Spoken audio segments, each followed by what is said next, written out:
Ainda hoje ninguém sabe as razões. Aqui um parque de viaturas, onde estavam as viaturas todas, ardeu completamente, no dia 17 ou 18 ou 19 de março. Só ficaram fora do quartel 2 viaturas de transportes gerais, aquilo que levava as batatas e levava os homens e as pessoas. 2 viaturas, uma ambulância e o carro particular do capitão Diamantino Silva, que foi o posto de comando que foi para Lisboa.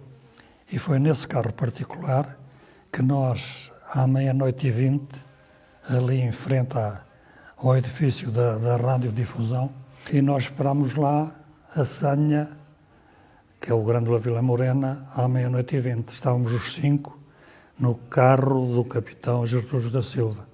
Tinha que se fazer alguma coisa para mudar a situação, e o nosso convencimento é que a única organização que tinha condições para derrubar o regime e para o fazer de forma a evitar uma situação de conflito sangrento e de maior sofrimento ao povo português eram as Forças Armadas, que estivessem devidamente preparadas e organizadas e convictas dessa tarefa, o poderiam fazer sem causar grandes danos e grandes consequências ao povo português.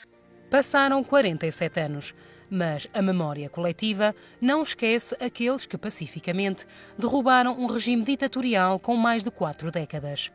Aprígio Ramalho e António Amaral fazem parte do grupo de 5 capitães de Abril do Regimento de Infantaria de Viseu que mudaram o curso da história em Portugal. Eu comandava uma companhia aqui, logo aqui, o primeiro edifício.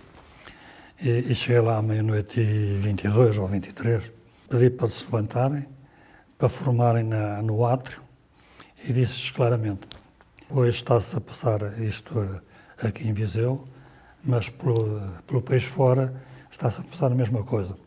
Portanto, nós temos intenção de derrubar o regime revela-se incapaz de resolver os problemas internos e, mais ainda, de não resolver os problemas da guerra em África, de maneira que quero voluntários.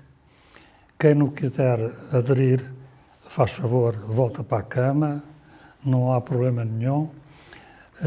E, portanto, a questão que se depois pôs a seguir é que todos foram voluntários para ir para Lisboa e não havia espaço para os levar a todos, porque éramos 3 companhias e, portanto, tiveram que ser escolhidos os homens para ir para Lisboa. Rumo a Lisboa partiu uma coluna de intervenção com cerca de 50 homens da Companhia de Caçadores do Regimento. A chefiar o agrupamento November, que teve a seu cargo a tomada do Forte de Peniche, esteve Diamantino da Silva, o mais velho capitão da Zona Centro. Juntamente com outros, os militares de Viseu foram ainda escolhidos para guardarem a casa do general Spínola, presidente da Junta de Salvação Nacional, órgão provisório do MFA que faria a transição até à formação de um novo governo. Ficámos no regimento os outros capitães, os outros 6 capitães. Eu, o capitão António Luís Ferreira Amaral e o capitão António Almeida Augusto. A força saiu por volta das 3 da manhã e nós, ao longo da noite, preparámos a defesa do quartel, tomámos uma série de medidas de defesa e de controle do quartel e de proteção e estivemos numa enorme expectativa, atentos até àquilo que sabíamos que iria ser o primeiro comunicado do movimento das Forças Armadas, que iria ser transmitido pela rádio, o que veio a acontecer por volta das 4h20 da manhã. E, portanto, esta é a situação até ao primeiro comunicado do movimento das Forças Armadas, que foi um momento de maior regozijo e de maior alegria que nós tivemos, porque desde a 1 da manhã, a altura em que entramos no quartel, até às 4h20, não tínhamos qualquer informação, nem sabíamos rigorosamente do que é que estava a acontecer. A mudança veio sem grande turbulência. O momento de maior tensão viveu-se com a entrada no quartel do recém-empossado comandante. Está bem, eu quero entrar.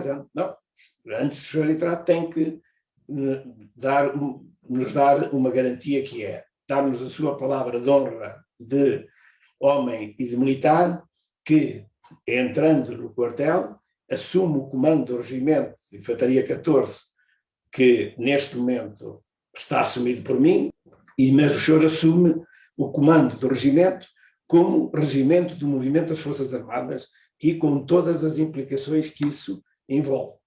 Ele ficou hesitante, uns momentos hesitantes, e depois começou a tentar demover-nos daquilo que estávamos a fazer, chamar a atenção para aquilo em que nos tínhamos metido, que estávamos a fazer uma coisa que nos ia desgraçar, a nós e à família e tal. Pronto, estas considerações naturais de uma pessoa que é mais velha, mais experiente, era o comandante, era coronel, na altura bastante mais velho que nós, e nós dissemos que foi ao comandante. Com certeza que nós não acordámos a noite passada e tivemos um sonho e imaginámos isto que estamos agora a fazer. E então, perante isto, temos momentos de silêncio e disse, bem, então eu volto já.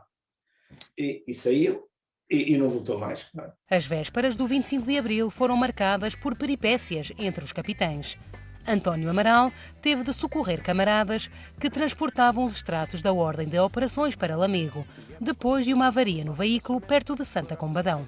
Chegaram à minha casa, bateram à porta, portanto, a senha que se tinha entendido na altura era quem viesse trazer o jornal A Época debaixo do braço, bem à vista, portanto, estava bem à vista, embora eu conhecesse muito bem a pessoa que estava, mas, portanto, era a senha, era aquela em que nós acreditávamos. Entrou em casa e disse, olha, rompeu-se a panela de escape, agora só podemos fazer uma de duas coisas.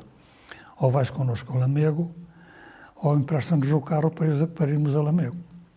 Como conhecia muito bem o quartel e como eles me conheciam muito bem, foi com o meu carro que fui a Lamego, às 2 ou 3 da manhã, e cheguei a Viseu às 7 da manhã, para aí.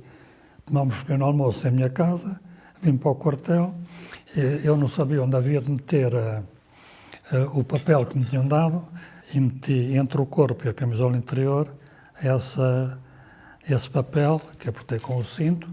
Outro episódio foi a tomada de posse do novo comandante de Viseu, a 24 de abril, que atrasou a entrega dos documentos no Regimento da Guarda por parte de Aprígio Ramalho. Tive que ir a toda a velocidade no meu carro com o apoio de um elemento, de um aspirante miliciano que era da Guarda e que pertencia à minha companhia, para me ajudar a tentar localizar na Guarda, uma vez que na altura não havia telemóveis e não havia facilidade de contactos, ou nem podíamos estar a telefonar previamente para não levantar qualquer suspeição, atendendo a que também sabíamos que a maior parte dos telefones das unidades estavam, enfim, vigiados, e portanto foi uma epopeia esse fim de tarde e princípio de noite, até conseguir entrar em contacto com esse meu camarada, mas felizmente lá conseguimos localizá-lo. Do dia ficaram ainda eternizadas outras memórias, como a discussão de António Amaral com o amigo Diamantino Silva em torno do sinal e depois do adeus. Eu tenho a certeza absoluta que eu vi, mas ele tem a certeza absoluta que era impossível eu ter ouvido. Porque diz que os emissores associados de Lisboa só tinham uma potência da ordem dos 200 km e Viseu, em linha reta, penso que está a mais de 200 km de Lisboa.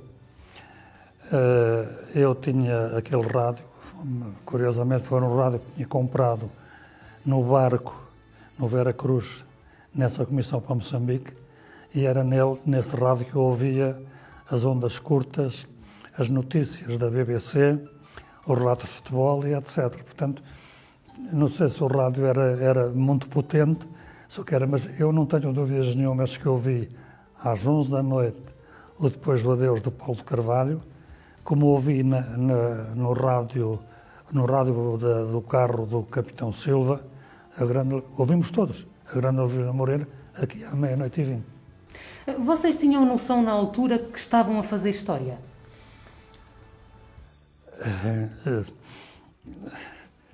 Tínhamos, embora muita gente pense que não, nós quando fomos para Évora, quando fomos e viemos de Évora, a viagem demorava para aí umas 8 horas ou mais. E nós fomos falando de tudo. Nós falámos que aquilo era um ato complicado, porque o Código de Justiça Militar não tinha eliminado a pena de morte por traição. E eu dizia lá aos meus camaradas, e sempre disse, eles sabem isso perfeitamente, há um problema, nós estamos a cometer um ato sedicioso, se quisermos chamar a isso, mas a sedição só dura um bocadinho, porque depois quem são os sediciosos são os outros. Porque se a gente vai fazer isto, só vamos pensar na vitória. Portanto, a partir do momento que a gente ganha esta guerra, quem passa a estar a cometer um ato igual ao que a gente está a cometer agora, são os vencidos. Numa luta impotente contra o poder senil, escondendo o pranto com força me empurras, és tu, minha amiga, Vera, mulher de Abril. Há pouco tempo tive que responder a uma amiga, olha que não há heróis, não houve heróis no 25 de Abril. A gente cumpriu uma tarefa, ainda bem que as coisas correram bem, que ao fim de quase 50 anos as coisas estão completamente diferentes, mas heróis não há. Agora, heroínas acredito que sim, porque pensar que podiam estar depois sozinhas a tratar dos bebés, porque eu tinha um filho, mas havia mais que o capitão que tinha dois filhos, já tinham 2 filhos e, portanto, eram todos pequenos.